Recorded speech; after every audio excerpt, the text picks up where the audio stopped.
All right. Well, good morning and welcome to Hokyoji Sunday morning talks. We probably have a small group here this morning. Most of our friends are at Hokyoji at Rahatsu session for the rest of the week, but we didn't want to go without a talk this morning, so Reverend Jushin Stephyn Butcher has offered to speak to us. He started his Buddhist journey in 1997, practicing in the Tibetan tradition under His Holiness Penor Rinpoche. Several dharma names later, he found his way to Hokyoji, where he became a student of Dokai Georgesen. Jushin, Abiding Trust, received jukai from Dokai in 2013 and ordination in 2017. He works as a software engineer by day and teaches artificial intelligence at Johns Hopkins University by night, and resides in Cambridge, Maryland with his husband, dog, chickens, and garden. So welcome, Jushin. Thanks for being here. Good morning. I need to shorten that bio. Also, it contains an inside joke that's pretty much all just inside to me.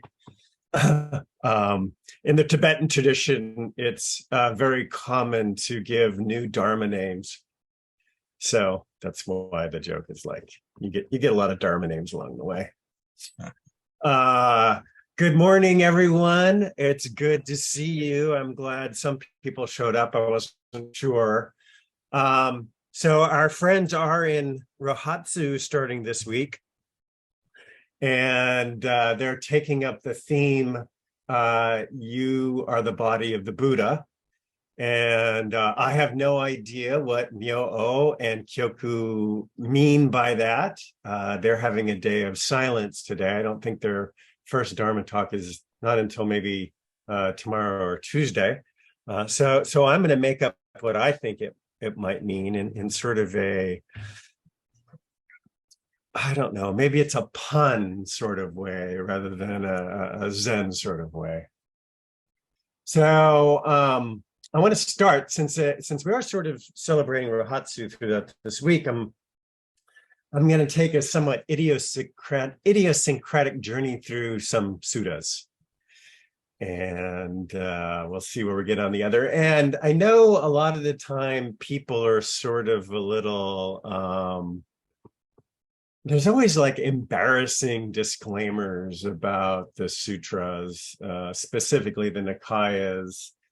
And it's like, well, maybe, maybe the Buddha said these things, maybe he didn't, whatever. And it must have been a year ago, at least now, I came across a wonderful paper written by Bhikkhu Sujatu and Bhikkhu Brahmali, who actually dig into the authenticity of the early Buddhist texts. And they make I think, a very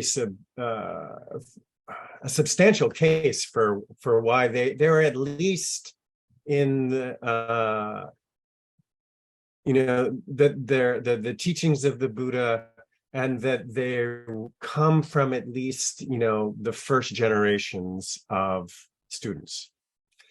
And there are things I wouldn't even think of. So if you think about, we start to write down, writing comes to the fore in India about 100 AD. And things start to get written down, and this is going to include both what we would call the Theravada and the Pali Canon, but also the Mahayana Sutras are being written down at the same time. And the Mahayana Sutras contain anachronisms. So, for example, the Buddha talking to King Ashoka. And of course, Ashoka is much after the Buddha's time.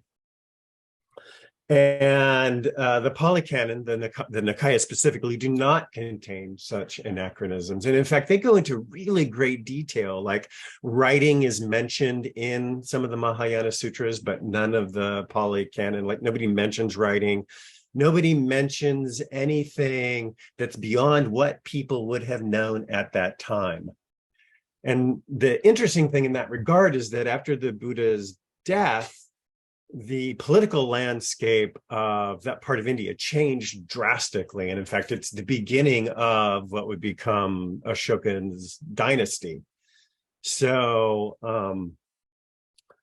things change very rapidly. Magadha is unified. Southern India is never mentioned in the Nikayas. Greece is sort of kind of mentioned.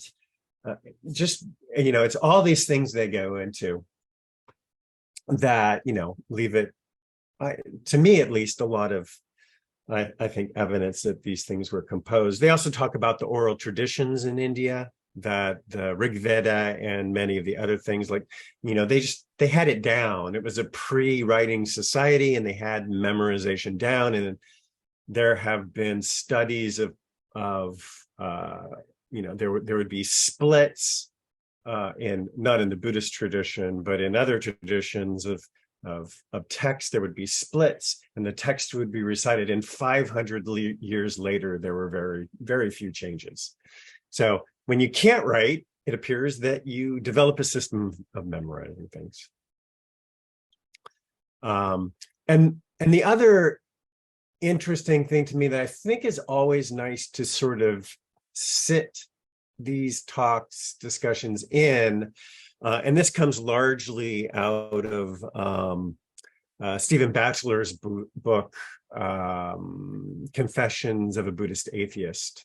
So that book is sort of bifurcated. It kind of has two interleaved parts. One is sort of his own personal journey, but the other is a sort of in these certainly pre-word processor, but pre-writing down and writing down. I can't even imagine how people compose these things in their head and then edited. Like, how do you edit things you've memorized? And then do no word search here. And so the fact that these things are largely consistent on a lot of points is, to me, sometimes just a miracle. But because of the oral tradition, like, random things get memorized. Like, you would think just like strange additional, not doctrinal points get memorized. And there are just these weird things that we don't talk about that are happening throughout the history of the Buddha's life that I think give a lot of, as an old boss of mine used to say, color to what's going on. And some of these things are like, he's meeting with King Pasenadi. Pasenadi is this contemporary King Pasenadi, people of his class. This would have included the Buddha's social class as well. Many of them went to college. They went to Talaksu College in what is, I think that's the end of Afghanistan. And so actually, Stephen Batchelor hypothesis that the Buddha went to college because people of his social class, his age, would have done. He's talking to King Pasenadi. And King Pasenadi basically says, like, yeah, looking out over here over your followers, can you tell which of them are my spies? And so you get this thing where, King Pasenadi is concerned about the Buddha, his followers, what's going on, and he has spies amongst his followers, amongst the Buddha's followers. Another one is the Sakyans thought very highly of themselves, and they did not like the ruling family in Magadha. And I guess people thought very highly of the Sakyans as well, because King Pasenadi wanted a Sakyan wife.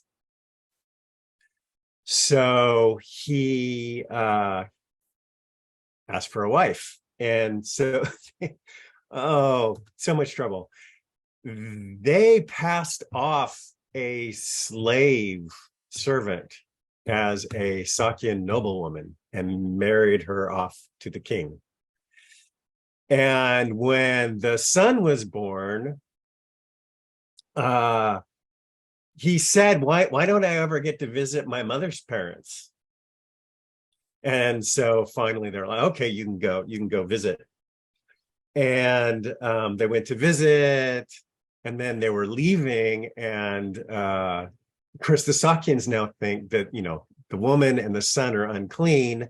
And after they leave, they're wiping down everything with milk to purify it. And somebody comes back, I don't know, they left their cell phone, and they discover this, and the jig is up, and Pasenadi exiles his wife and the child, causes problems later. That son eventually dethrones him, locks him away. And just all kinds of, there's a schism with the Buddha's cousin, who wants everybody to be vegetarian, and the Buddha says no. There were 5 rules he wanted. He actually caused a schism that lasted for a good, I think it was 500 years before that line died out. So there are all these things going on. We think like, the Buddha just sat there in meditation on the tree all the time, but there's just all this other stuff going on.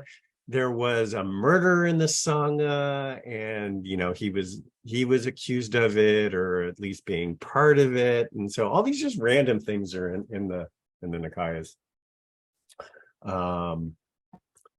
So that's kind of the second thing, and maybe the beginning of the pun, right? So you are the body of the Buddha. In the Tibetan tradition, especially, they call it the movie. So the Buddha has his Sambhogakaya, and he decides to emanate a Nirmanakaya to us, and basically goes through the motions. He's already enlightened and everything, and he goes through, and it's the movie, and he goes through all the steps to show us how to be enlightened. And so there's just, it's kind of a different flavor than, oh, this is some guy tangled up in human, family affairs again. Why did my countrymen not just marry off somebody to the king? Because I don't need this trouble. I got other trouble. So that's the first part. Now, I want to go a little bit into the Nikayas and chart a little bit of a path here. This is the Mahavacha Sutta. It's the Majjhima Nikaya 73. It's a little, I was surprised by this. Vacha is talking to the Buddha, and he's asking what the Buddha's teaching is. After he's done, he says, leaving aside Master Gotama, is there even a single monk disciple of Master Gotama who has realized the undefiled freedom of heart and freedom by wisdom of this in this very life, and lives having realized it with their own insight due to the ending of defilement? And the Buddha replies, there are not just 100 such monks who are my disciples, Vacha, or 200 or 300 or 400 or 500, but many more than that. And then Vacha says, well, that's good, because, he leaves it to the, so, and then he says, okay, well, that's good. Are there any nuns who have realized undefiled freedom of heart? And the Buddha replies, there are not just 100 such nuns who are my disciples, Vacha, or 2 or 300, 400, 500, but many more than that. And then he goes on, leaving aside Master Gotama, the monks and the nuns, is there even a single layman disciple of Master Gotama, clothed in white and celibate, who with the ending of the 5 lower fetters is reborn spontaneously to be extinguished there, not liable to return from that world. And the Buddha replies, not just 100, not just 200, not just 300, 400, or 500, but many more than that. And then the Master Rinpoche says to the Buddha, well, leaving aside Master Gautama and the monks and the nuns and the celibate laymen, are there any celibate women who have realized the Buddha's teaching? And the Buddha goes on and says, yes, there is not 100, not just 200, not just 300, not just 400 or 500, but many more than that. And then this sort of surprising bit, leaving aside Master Gautama and the monks and the nuns and the celibate laymen and the celibate lay women, is a single layman disciple of Master Gautama, white clothed, enjoying sensual pleasures, following instructions and responding to advice, who has gone beyond doubt, got rid of indecision, and lives self-assured and independent of others regarding the teacher's instruction. And the Buddha says, not just 100, not just 200, not just 3, 4, or 500, but many more than that. And he asked then for single lay women who are clothed in white and enjoying sensual pleasures. So I thought that was kind of interesting. He says at the very end, if it were true that if monks were the only one, if only monks, let me put this. He said, if Master Gautama and the monks were the only ones to succeed in this teaching, and not any nuns, celibate laymen enjoying sensual pleasures, celibate lay women, and lay women enjoying sensual pleasures, then this spiritual path would be incomplete in that respect. But because Master Gautama, monks, nuns, celibate laymen, laymen enjoying sensual pleasures, celibate lay women, and lay women enjoying sensual pleasures have all succeeded in this teaching, this spiritual path is complete in that respect. Now, it's interesting because, well, first, there's not a whole lot of time that laymen are mentioned in the Nikayas, much less enjoying sensual pleasures and much less succeeding in the teachings. And the interesting thing for me there is when they talk about the attainments of the lay people enjoying sensual pleasures,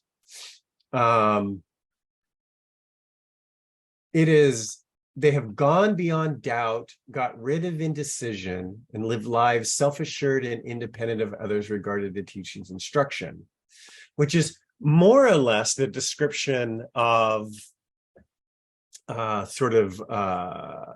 understanding the Dharma in the, I always forget what this one is called, the Alagadupama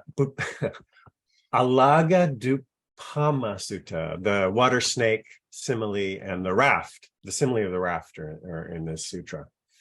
And it's almost exactly the same thing. In the water snake simile, the Buddha is talking about the Dharma. They don't reach the goal. They study the Dharma to be clever. And he likens that to a snake, wherein they grab the wrong end of the snake. They grab it by the tail when they should be grabbing it by the head. And let me see, they have a great word in here. So he describes people who have grabbed it by the right way. But then there is the case wherein some clansmen study the Dharma. Having studied the Dharma, they ascertain the meaning of those Dharmas with their discernment.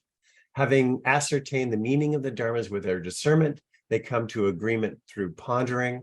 They don't study the Dharma either for attacking others or for defending themselves in debate. They reach the goal for which people study the Dharma, their right grasp of those dharmas will lead to their long-term welfare and happiness. Why is that? Because of the right graspedness of the dharmas.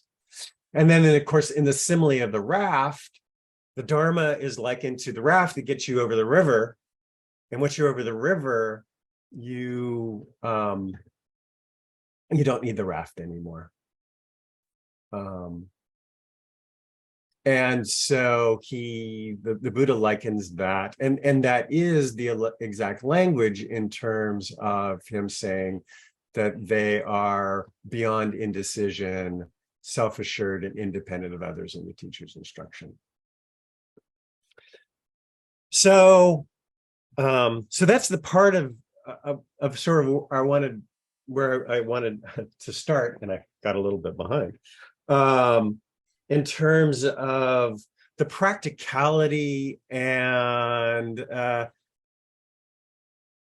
just the very concreteness and everydayness of the Dharma, and attainment is just not, it's not some far off or otherworldly or unattainable thing, or abstract.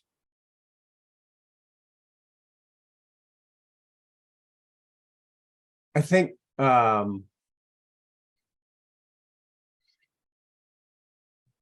I wanted, and I sort of wanted to tie into that sort of some various instructions for practice that I think will resonate for us who practice in the Zen tradition. I know I sort of always start here because sometimes I think we get a little far off the path. In the Sabha Sutta, the Buddha says, the Sabha Sutta is the all. He said, "Monks, I will teach you the all. Listen and pay close attention. I will speak." "As you say, Lord," the monks responded. The Blessed One said, "What is the all? Simply the eye in forms, ear in sounds, nose in aromas, tongue in flavors, body in tactile sensations, intellect and ideas. This, monks, is called the all. If anyone would say, repudiating this all, I will describe another. If questioned on what exactly might be the grounds for his statement, would be unable to explain, and furthermore would be put to grief. Why? Because it lies beyond range."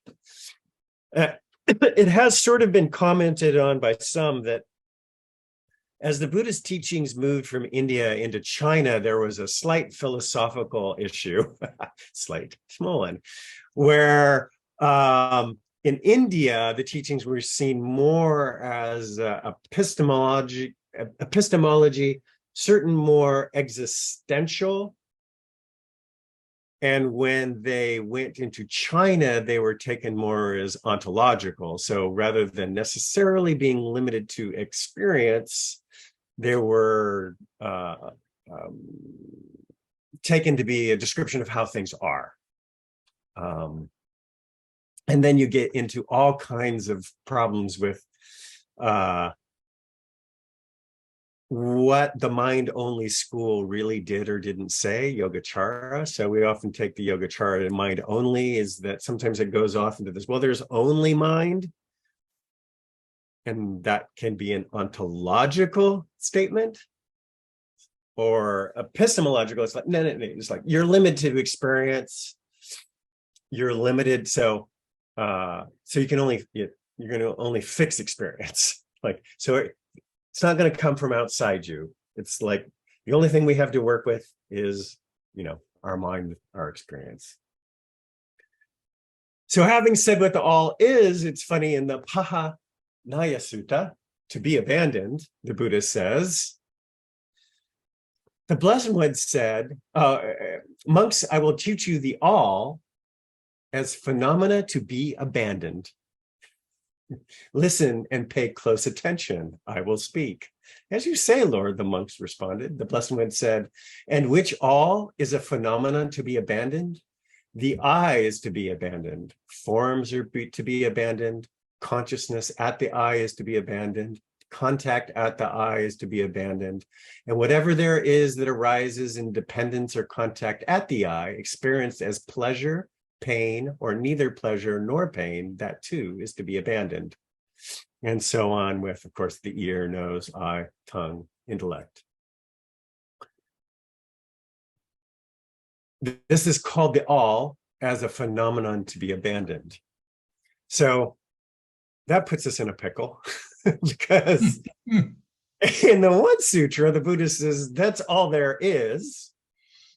And in the other sutra, he says you have to abandon it all.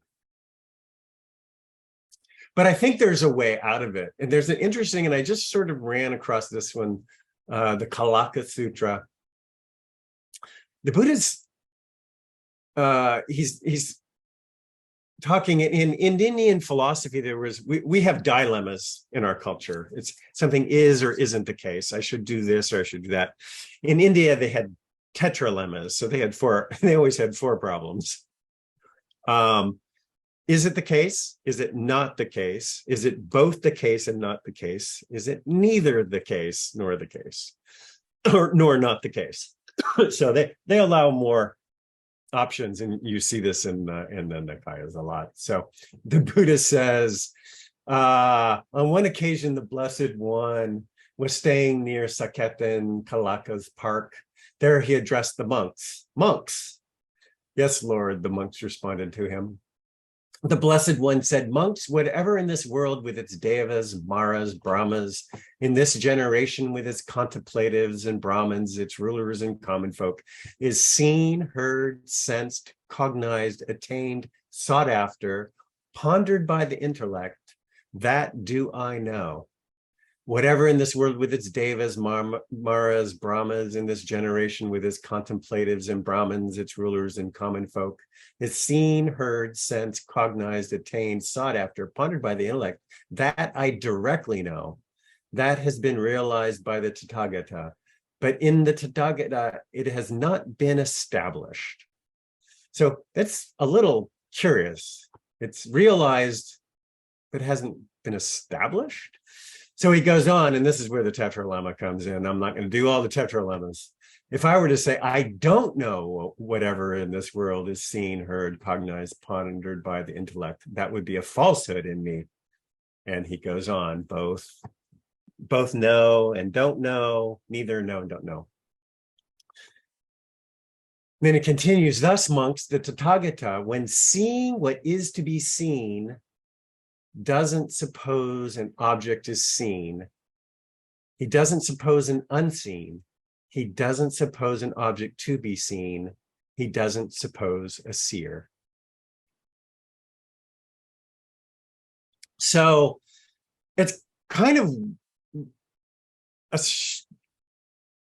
it puts a different vibe to the omniscience, because he doesn't really seem to be saying that he knows everything in the way we would think what omniscience is. His omniscience is that he's realized no self. And so there's just seeing, there's just hearing, there's just cognize. And the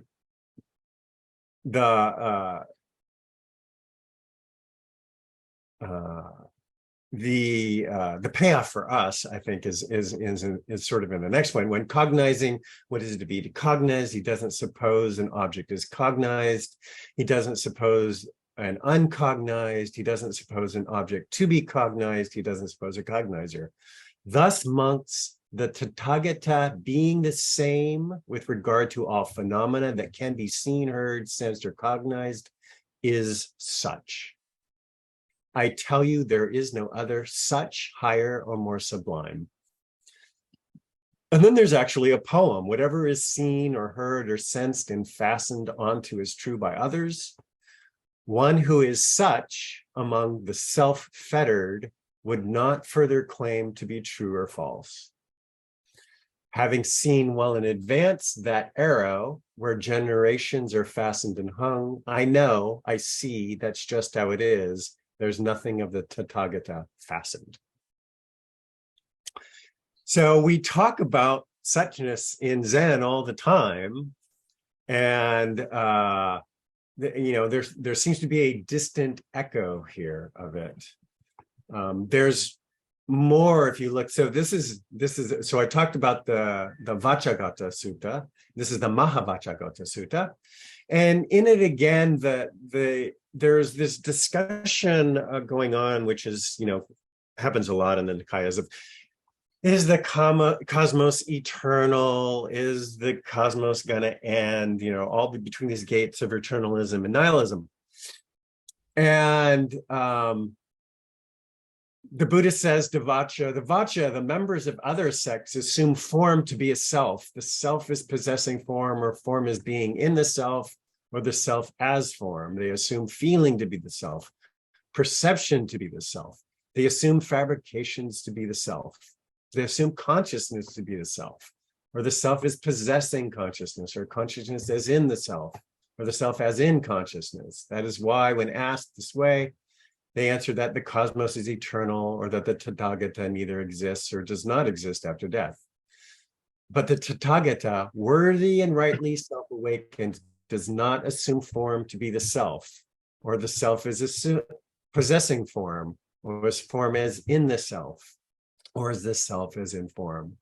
And it goes on to say he does not assume consciousness to be the self, or the self is possessing consciousness, or consciousness as in the self, or the self as in consciousness. That is why when asked in this way, he does not answer that the cosmos is eternal, or that Tathagata neither exists nor does not exist after death. And there are echoes in this. In practice instructions, he gives to Bahia in the Bahia Sutra. Bahia, this is one of the great stories, because Bahia is in some other part of India, and he's going like, I think I've done it. I think I have realized what's to be realized. And his some relative who's been reborn as a deva comes out and says, no, you haven't. And Bahia says, well, who has? And the deva says, the Buddha has. And so teleports him there travels him there in a single night. And then I found this on the web. Oh gosh, my phone is asking me. My watch is listening to me. And so transport in a single night, and he gets to Jeddah Grove, and he says, I need to talk to the Buddha. I need to talk to the Buddha. And they say, well, he's out doing alms. He doesn't give teachings right now. And Bahia says, well, life is uncertain. I need to talk to him now. And so he goes into the village, finds the Buddha, and says, I need you to give me the teachings right now. And the Buddha says, I'm doing alms. I'll do it later. And he says, gives a spiel, asks him again. And the Buddha says, no, I'm doing alms. And so, the third time's the charm, right? He asks the Buddha and says, oh, okay, this is it. The third time, Bahia said to the Blessed One, but it's hard to know for sure what dangers there may be for the Blessed One's life, or what dangers there may be for mine. Teach me the Dhamma, O Blessed One, teach me the Dhamma, O One well gone, that will be for my long-term welfare and bliss. Then, Bahia, you should train yourself thus. In reference to the seen, there will only be the seen. In reference to the heard, only the heard. In reference to the sensed, only the sensed. In reference to the cognized, only the cognized. That is how you should train yourself. When for you, there will only be the seen in reference to the seen, only the heard in reference to the heard, only the sensed in reference to the sensed, only the cognized in reference to the cognized. Then, Bahia, there is no you in connection with that. When there is no you in connection with that, there is no you there. When there is no you there, you are neither here, nor yonder, nor between the two. This, just this, is the end of stress. Now, bad things happen to Bahia. So he turned out to be right. He gets gored by a calf a little later on in the story. And the Buddha says,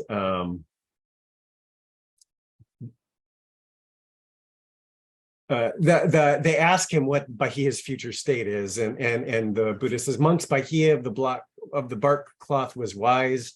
He practiced the dharma in accordance with the dharma and did not pester me with issues related to the dharma. Bahia of the bark cloth, monks, is totally unbound.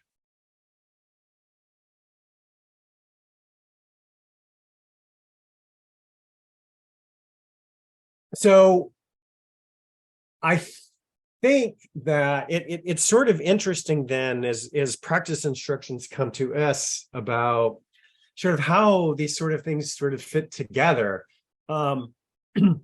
Because certainly in the Nikayas, there's a lot of emphasis, and Dokai loves the Satipatthana Sutta, so mindfulness of breath. So just simple practice, mindfulness of breath, being completely aware of the in breath and the out breath.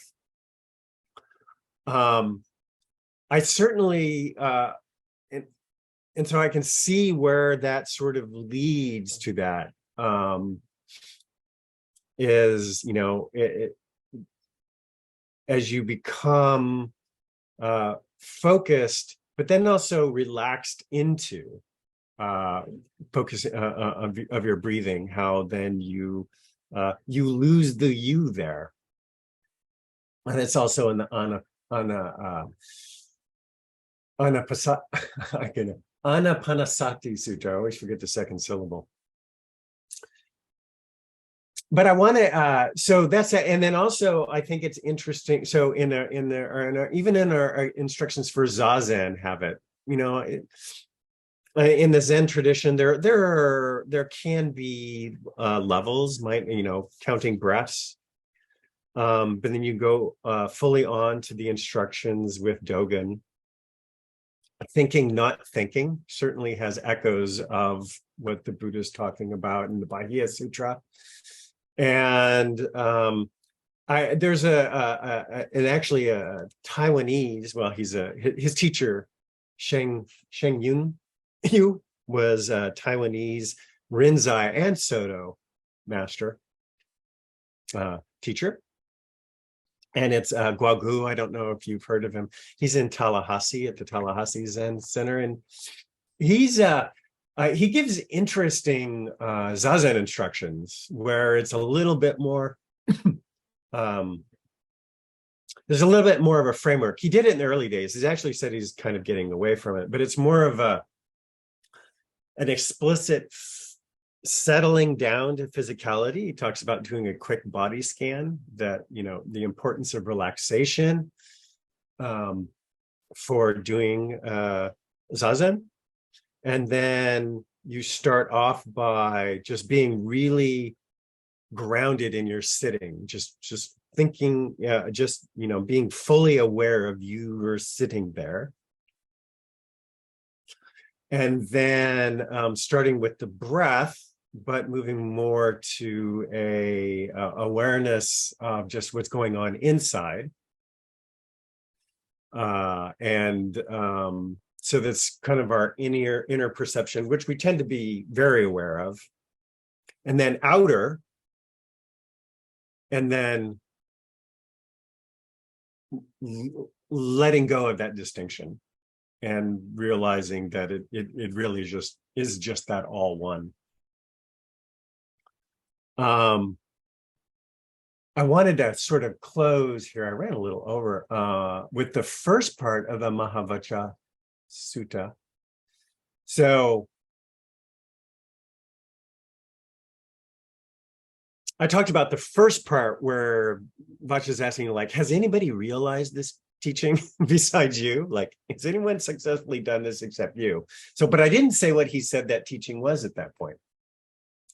And so Vachagotha has gone up to the Buddha and he says, please teach me in brief what is skillful and what is unskillful. And he says, Vacha, I can teach you what is skillful and what is unskillful in brief or in detail. Still, let me do so in brief. Listen and pay close attention. I will speak. Yes, sir, Vacha replied. The Buddha said, greed is unskillful. Contentment is skillful. Hate is unskillful. Love is skillful. Delusion is unskillful. Understanding is skillful. So there are these 3 unskillful things and 3 that are skillful.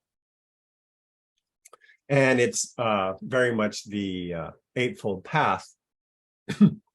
But there are also positive things here. So it's killing living creatures, stealing, sexual misconduct, speech that's false, divisive, harsh, and nonsensical, covetous, ill will, and wrong view. These are unskillful. Refraining from killing living creatures, stealing, and sexual misconduct, refraining from speech that's false, divisive, harsh, and nonsensical, contentment, kind-heartedness, and right view. These things are skillful.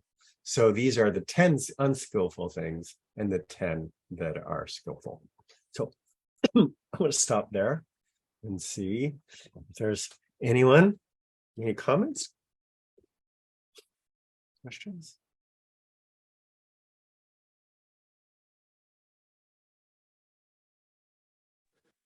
So I gave this talk on the all, 2 weeks ago, 3 weeks ago? And so most of it was on Katagiri Roshi's Save All Sentient Beings, March 15th, 1980.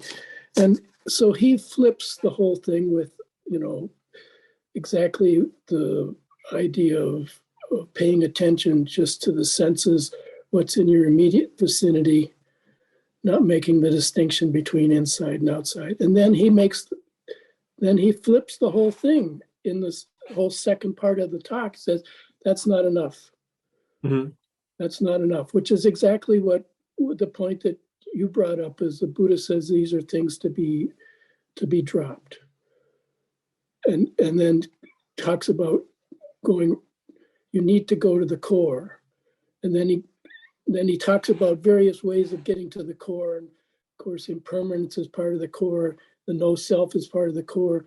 But the interesting part of that talk for me was he talks about being in situations, including Zazen, but also like learning to swim in Lake Calhoun, where you put yourself in a situation and you are learned by that situation. Before you can learn the situation, you learn some things as you move into the situation, but when you're actually in the situation, you are learned by the situation.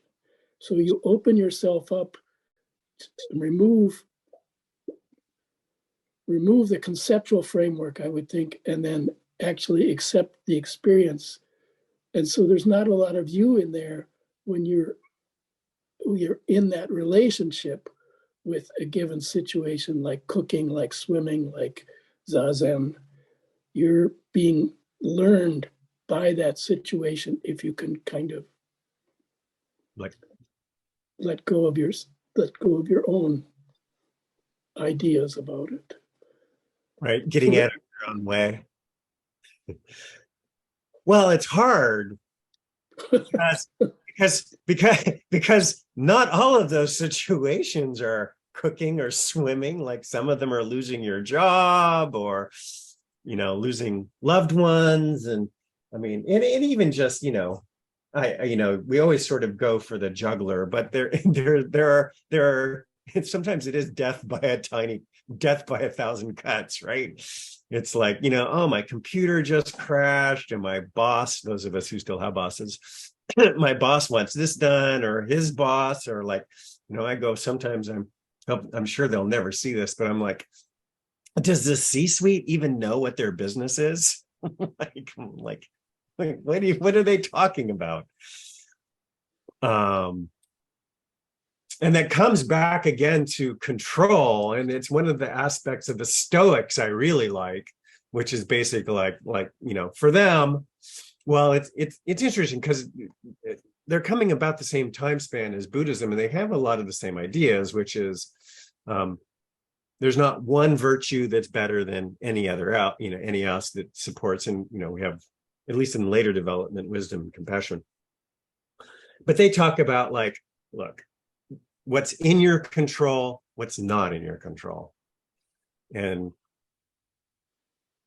basically the only thing that's really in your control is how you respond. situations, and that might even not be true, but we can work with that. And then you think of there's the koan. It's like what are all the teaching? What sums up all the teachings of the Buddhas and ancestors? What is the teaching of all the Buddhas and the ancestors? And the Kabbing base is an appropriate response.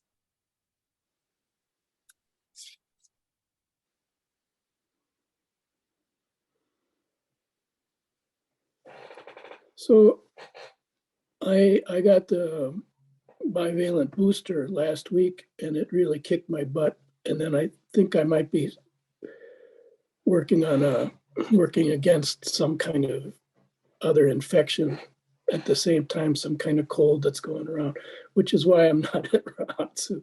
I was going to say, because I'm like, you're supposed to be at Rahatsu. Are you cheating? So when I get in these situations, when I'm not feeling well, I tend to withdraw. Yeah. And this is something that's really, I realized like the last few days, oh, this is really something from childhood. I didn't feel well. I always withdrew. And then I said, well, you don't have to do that. But this is protection. It's like, how can I make the distinction between self-care and avoidance? I can't make that distinction. I just know what's going on, right? I can just pay attention to what's going on. Yeah, I mean, it could be just instinct, right? You're sick and you have some sort of instinct not to pass it on to like a dying cat just goes off and hopefully that's not that.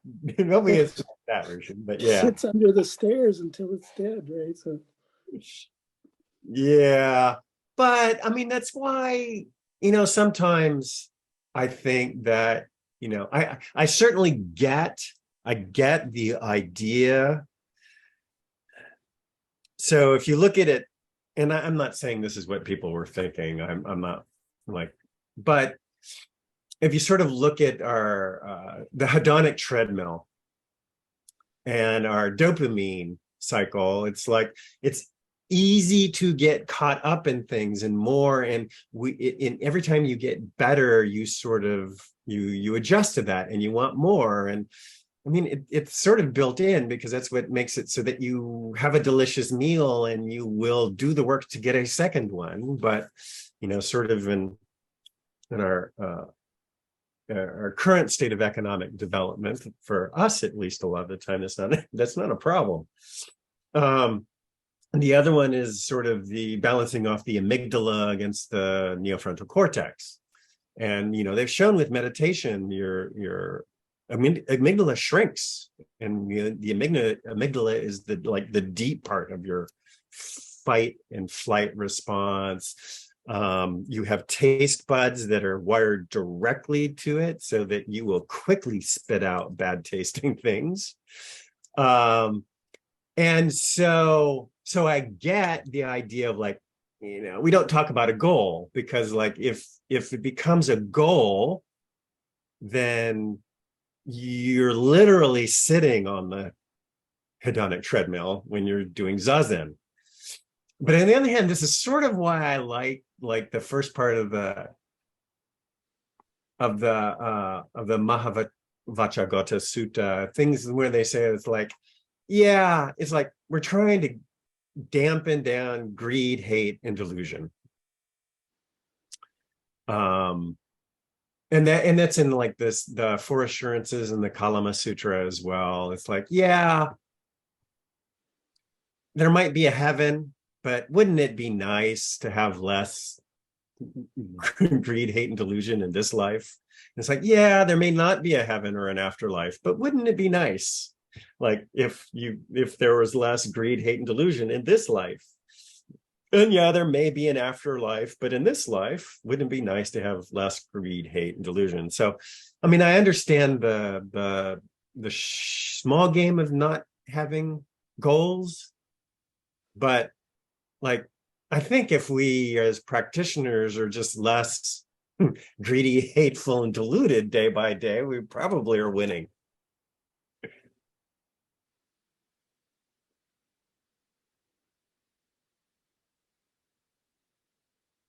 Not that we're supposed to win.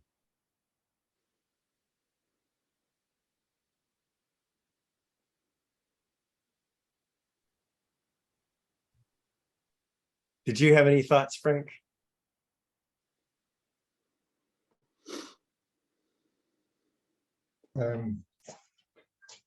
Well, one of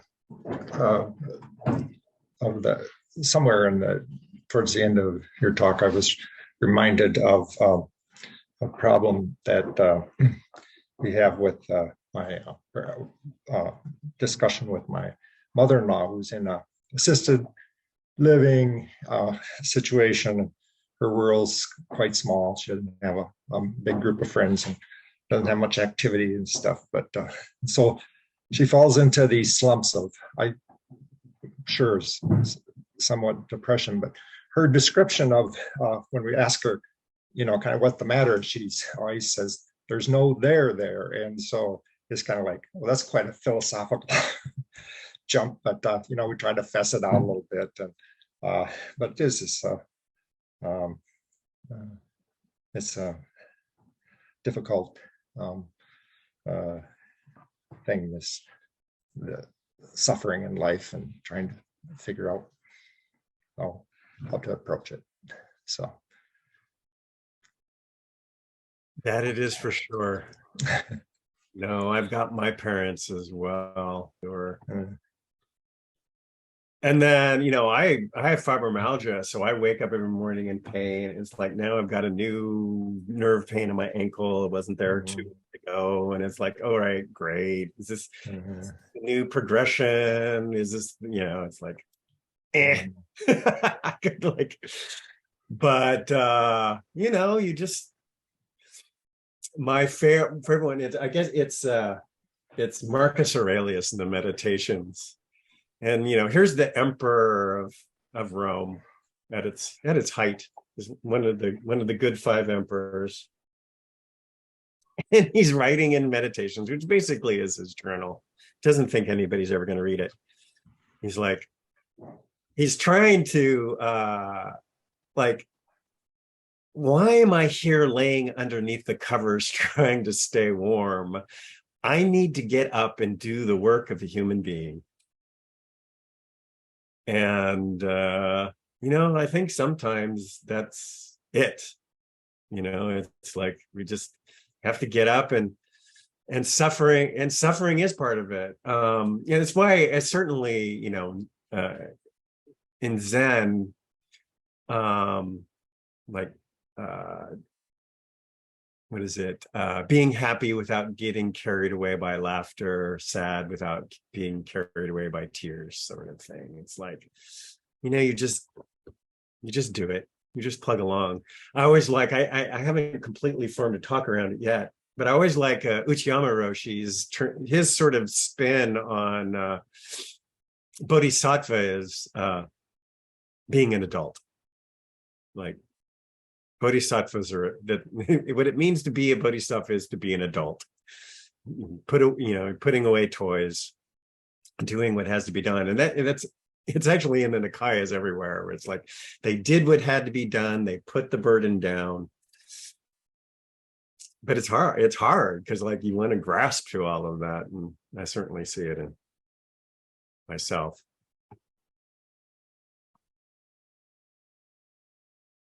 Hartman? Yeah, well, thanks for this talk. I'm always pleased to hear from the Nikayas and all those old suttas.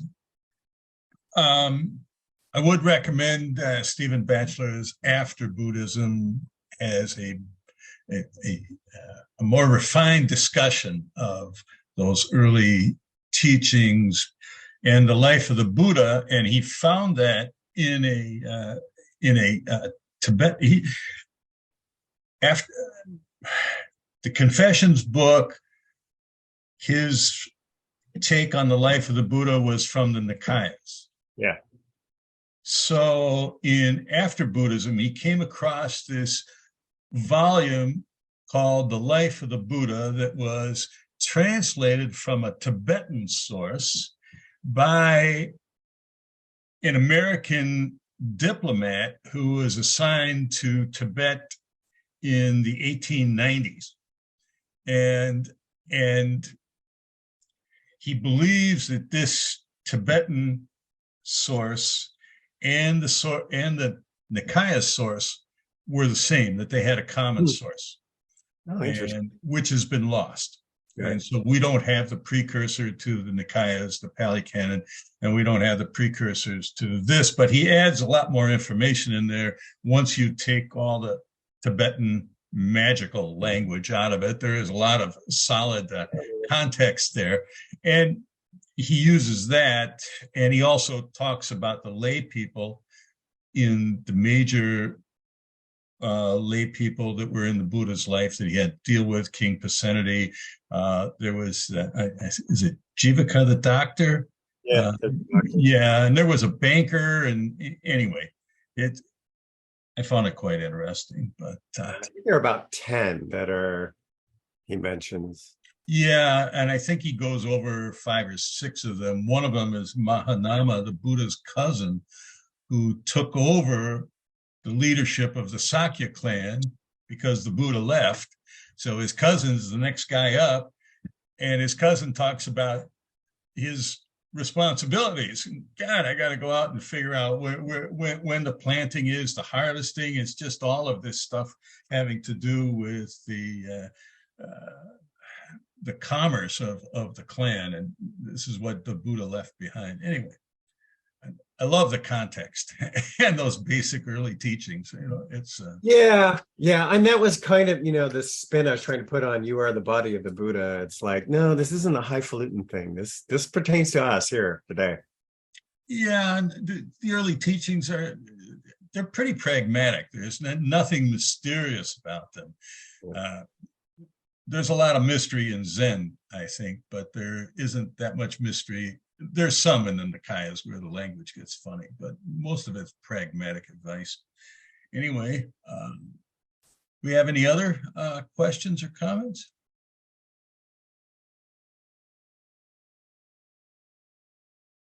Well, Jan, it's nice to see you. You don't look too ill. Yeah. Well, I wouldn't even say look too ill. You don't look ill, so no, you don't. My face has been bright red for like 5 days. I've never looked this healthy. I don't understand it. It's a flush of some kind going on. So well, it's good to see you anyway. Yeah, it's nice. It's a small group, like we said. Most of the people are down at Hokyoji and at Rahatsu. Next week, Dokai Georgesen will be giving the talk. And we'll be back on our schedule. I think Christmas we have canceled. We have no talk scheduled for Christmas, so there will be no substitute talk. But then it'll pick up again. Is there going to be a talk on New Year's, Jushin? That I don't know. I need to talk to Ekyo. Okay.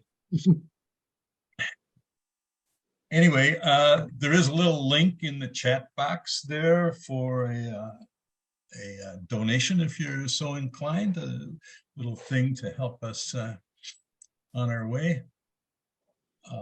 Otherwise, we will close with the 4 vows. So, beings are numberless. I vow to free them. Delusions are inexhaustible. I vow to end them.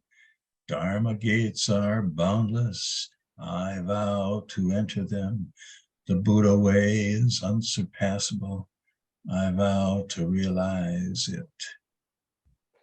Thank you so much. Thank you. Everyone have a good day.